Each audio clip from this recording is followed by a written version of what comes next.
So here we go. 3, 2, 1. Welcome to the Scientific Mystic Show with Rosemary Bradison, our very first show, and thank you so much for joining us today.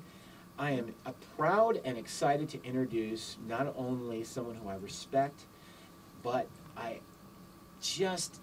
love to hear her just talk about the things that she talks about, her wisdom.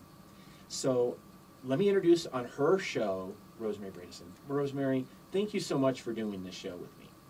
Well, thank you, Mark. It's great to be able to do this and to reach out to all the people I know have questions or concerns or are a little bit confused and would love to have some information, have some wisdom available to them. And that's what this show is going to all be about. Now we're going to change the format just a little bit for this show because we want to do a little get to know Rosemary and a little bit about you, a little about what this show is going to be about, how it's going to flow, all right, in future shows. But let's start just with this first segment of this first show with a little bit about you.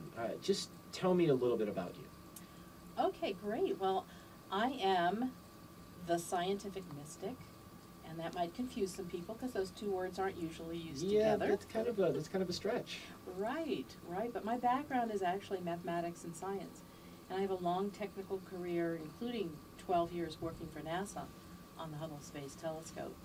And my path through all of that has been to move into a place where I know to reach beyond what we already know into what's beyond that, to what we haven't seen yet, what we don't know yet, where the field of all possibilities lies. And that's what the Hubble did. And I have become the Hubble for people so that we can look at all the possibilities in someone's life and reach beyond what they can see, reach beyond what they already know.